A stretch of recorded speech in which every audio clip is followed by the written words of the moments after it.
సార్వత్రిక ఎన్నికల నేపథ్యంలో పోలీసులు మానవత్వం చాటుకున్నారు. అన్నమయ్య జిల్లా రాజంపేట పరిధిలో నడవలేని వికలాంగులను స్వయంగా పోలీసులే పోలింగ్ బూత్ వద్దకు తీసుకెళ్లి మానవత్వం చాటుకున్నారు.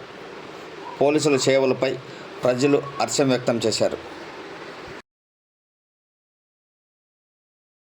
ఎలాంటి అవాంఛనీయ సంఘటనలు జరగకుండా పోలీసు బందోబస్తు ఏర్పాటు చేయడంతో ఎన్నికలు ప్రశాంతంగా జరిగాయని ఒంటిమిట్ట మండలం చింతరాజుపల్లి వైసీపీ నాయకుడు జంగాల శివశంకర్ మీడియా ద్వారా వెల్లడించారు.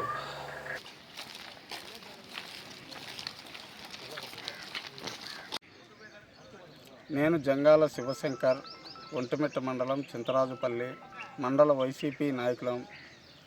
ఒంటిమిట్ట మండలం చింతరాజుపల్లి booth number 65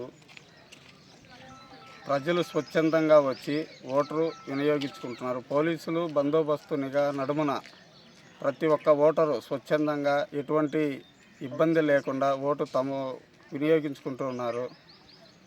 okay. Suryanarayana, Naidupalli major గ్రామ సర్పంచ్. నేను ఈరోజు జరిగిన ఎన్నికల్లో అరవపల్లె గ్రంథాలయంలోని 97వ బూత్ వద్ద ఓటు వేసేందుకు వెళ్ళగా అక్కడ కొంతమంది తెలిసిన మిత్రులు గొడవపడుతుండడంతో సర్ది చెప్పే తరుణంలో అక్కడే ఉన్న వైకాపా పోలింగ్ ఏజెంట్ పల్లె గ్రీస్మంత్ రెడ్డి, అతని తండ్రి పల్లె శివశంకర్ రెడ్డి నాపై దాడి చేసి నన్ను తోయడం కాకుండా కొట్టడం కాకుండా అలాగే నీ ఎంత చూస్తాం, ఇప్పుడు అయిపోలేదు, ఎన్నికలు అయిపోయాక నేను చంపుతామంటూ బెదిరిస్తున్నారు.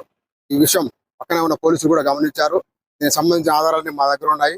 పోలీసులు కూడా అక్కడ పనిచేస్తున్న పోలీసులు కూడా వైకాపాకు ఏకపక్ష ధోరణిలో వ్యవహరించడం చాలా బాధాకరం. ప్రజలు స్వేచ్ఛాయుతంగా ఓటు వేసుకోవాలని మేము కోరామే తప్ప మేము అక్కడ ప్రచారం కూడా చేయలేదు. ఇది చాలా దుర్మార్గపు చర్య. పోలీసుల ముందరే బెదిరిస్తారు చంపుతామని.